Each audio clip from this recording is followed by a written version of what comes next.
I wasn't expecting much of Carnival Row. I put it on just to have something to watch while eating my tea. The foundations of my prejudice were twofold. First, that many Amazon originals are as lethargic and under-edited as their Netflix cousins. Second, the casting of Cara Delevingne. If that sounds mean, you're misunderstanding. I think Delevingne is a good actress and, obviously, a great beauty. Had she been born earlier, she would surely have been a megastar of the old studio system, another Harlow or a Hepburn. But she seems to have a knack for picking not great projects. Valerian, Suicide Squad, Pan. I think the last film where she actually got to display her talent and not merely her looks was Paper Towns, and that was way back in 2015. So it makes me truly happy to say that, finally, Delevingne has both a role and a project worthy of her. René Echevarria's Carnival Row is a fantasy set in a quasi-Victorian world. The world is divided between humans and the Fae, mythical beings such as fairies, kobolds and satyrs. Not steampunk, more steampuck. Delevingne plays Vignette, a fairy who was once in love with a human soldier called Philo, short for Rycroft Philostrate, played by Orlando Bloom. Thinking him dead in the war, she is greatly put out when she pitches up in the city of Berg to discover him hale, hearty, and now a police inspector. Their romance, the fights, the kisses, the misunderstandings, is sweet, believable, and unlike most fictional couples, I didn't want to vomit every time they were being flirty. See Valerian.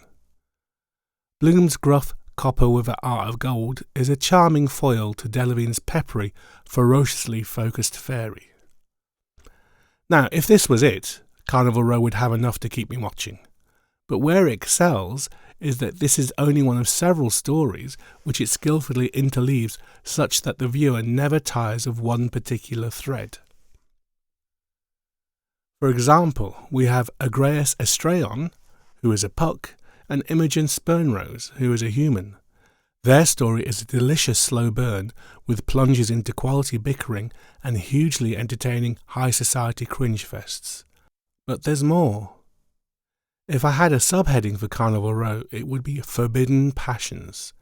It delights in exploring the constructed world's societal norms and taboos, and those who dare to break them. Whether it's incest, homosexuality, or interspecies sex, Carnival Row is going to go there. Oh yes, it's like your browser history. Repeatedly, characters in Carnival Row walk to the edge of what is normal, what is allowed, what is polite, and then cross that line. The most poignant of these moments is between various couples, and these exchanges are the most affecting of the whole show. I'm lucky enough to know the electric, transformative power that kind of an intimate relationship can have. This is the only television drama I've yet seen to depict that with more reverence than prurience. If you've ever looked into someone's eyes and shivered because they are changing you, stretching you, freeing you in ways you could not previously countenance, you will find yourself in Carnival Row.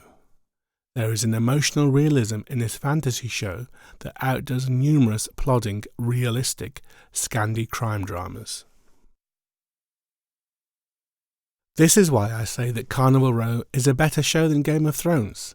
It has better writing, better acting, better direction, and crucially, it's about something more than closeness to a book or fan service. Not just something, it's about the most important questions humans can consider. It's about morality, it's about law, government, immigration, xenophobia.